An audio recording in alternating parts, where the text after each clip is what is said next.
Pinick up ko si ma'am dito sa St. Joseph 6 sa Butong.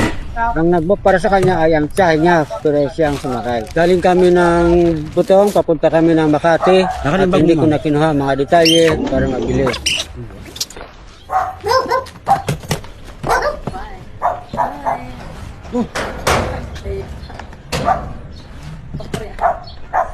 Buti. Next time na lang. Pag nandito na si mama ulit.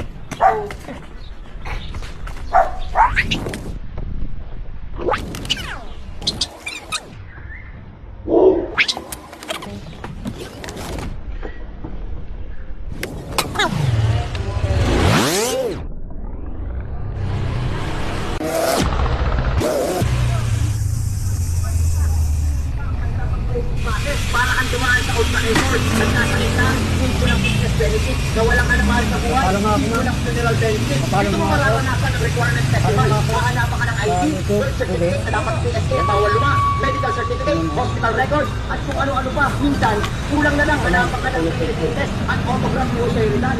Ang dami nilang hinihingi sa'yo. At ito ang matindi pag pensionado ka na, yung proof of life. Kailangan mo patunayan na buhay ka pa.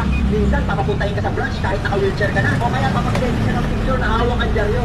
Ano ito? Hindi lang breaking. Kulang na lang may nakasulat na please ransom me. Ganun ang trato sa atin para casting. At ito ang malupit, ang contribution gap o ang employer magic. Kaltas na kaltas ang boss ko sa sweldo mo para sa SSS. Tuwing payslip, may bawas. Pero nung nag-check ka sa SSS online, kung makapasok ka sa website nila na laging take them down. At parang family computer ng 1990 ang style. Tapos malalaman